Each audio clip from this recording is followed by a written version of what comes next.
Padaan paghihapon ang pag-abot-abot sa mga turista dito sa Bohol apan kasagaran kanila nagsunob og mask.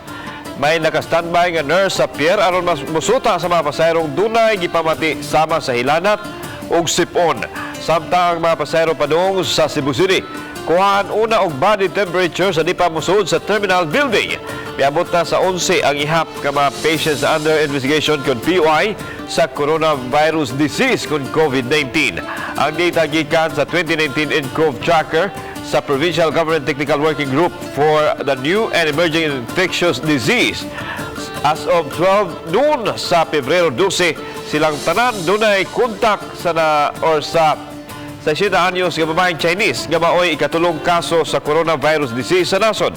Tulo kanila mga nurses, upat ang crew sa fast crab ug upat ang mga pasahero. Duha sa tulo ka nurse negatibo sa first test o nagpaayo na sa ospital. Samtang hiwat pa ang resulta sa test sa crew sa fast crab o kaubang pasahero. Gisipon sila apan way hilanan.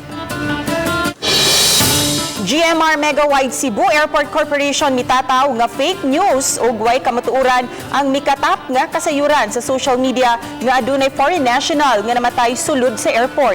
Gidasunan usab kini ni DOH-7 Regional Director Jaime Bernadas kinsa miingon usab nga usa kini ka fake news. Giawag nila ang publiko nga likayan ang pagpakatap og mga unverified information ilabi na batok sa COVID-19.